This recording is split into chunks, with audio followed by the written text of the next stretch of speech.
Okay, here's question number 61 on stoichiometry. What mass of sodium sulfate is needed to prepare 1.5 liters of 0.55 molar sodium sulfate solution? So you will be able to solve this question if you know what sodium sulfate is. Okay, sodium sulfate Na is in group 1, right? So that's the ionic form, Na plus. And then the sulfate anion is SO4 2 minus. Are you familiar with your polyatomic ions? That's your sulfate. If you had SO3 with a 2 minus up, that would be sulfite, right? So it will be different. This is sodium sulfate, so it's this one we're using. Now the charge on the sodium is +1, so the charge is +1. And then the charge on the sulfate is -2. This means that the valency of the sodium here is 1 and the valency of the sulfate is 2. You see how I did the valency there? I just like picked the numbers and ignored the sign. That's valency in this case. So what happens next is that you do what we call an exchange of valency such that the sodium would take 2 and then you have Na with a subscript 2 and then your sulfate, the whole of it, would take a valency of 1. So we have SO4, 1, okay? Which means that I don't really need to put the brackets there. I'll just write Na2SO4. And that is sodium sulfate. So this is how you write compounds in chemistry, and that will really help you if you're not used to writing compounds. This is how you do it. Now let's move on.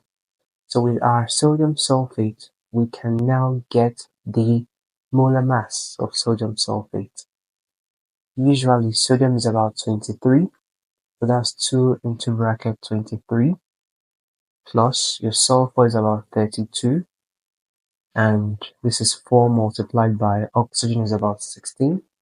So when you do all that, you should get 142 grams per mole. These numbers are on the periodic table. Do you know these numbers? Yeah, on the periodic table. So that's it. 142 is your molar mass of your sodium sulfate. What do we do next? We need to get the mass of sodium sulfate that's needed to produce 1.5 liter, that's the volume of the solution, and then the 0.55 molar is the concentration. So we know that the concentration is moles over volume of solution. That just means that 0.55 is equal to the number of moles divided by 1.5 liters, which is the volume. So the number of moles of the solid that we're actually dealing with in this case is the multiplication of 0.55 by 1.5, and that's just about 0.825 moles. Okay, so that's the number of moles of sodium sulfate. So what do you think we need to do to get the mass? You guessed it right. The number of moles is usually the mass divided by the molar mass. So if we know the molar mass here, 142, and we know the number of moles here, 0.825, it means we can get the mass.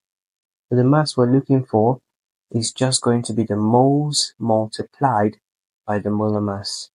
And that's 0.825 multiplied by 142. And then what would that give you? 117.15. And that's it in grams.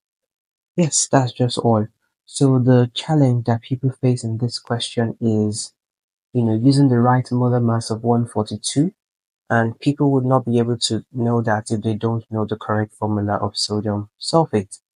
Yes, some people would write their sodium sulfate like this, NaSO4, and others will write it this way, NaSO4 with a 2 here, but now you know how to do it the right way, so you will not make this mistake. and get the whole thing wrong. So that's how it is done. So this is question 61. We're going to 100. And let me know if you need me to explain anything in this particular question. If it was clear and it was really helpful, then go ahead, like, you share it to your friends that are struggling with chemistry, okay? And then if you or any of your friends need tutoring or help, guidance with your assignment or stuff, you can log on to our website www.copychemistry.com, and with a click of a button, you should be able to find the help you need. Alright, so with that, I'll see you on question 62. Bye bye.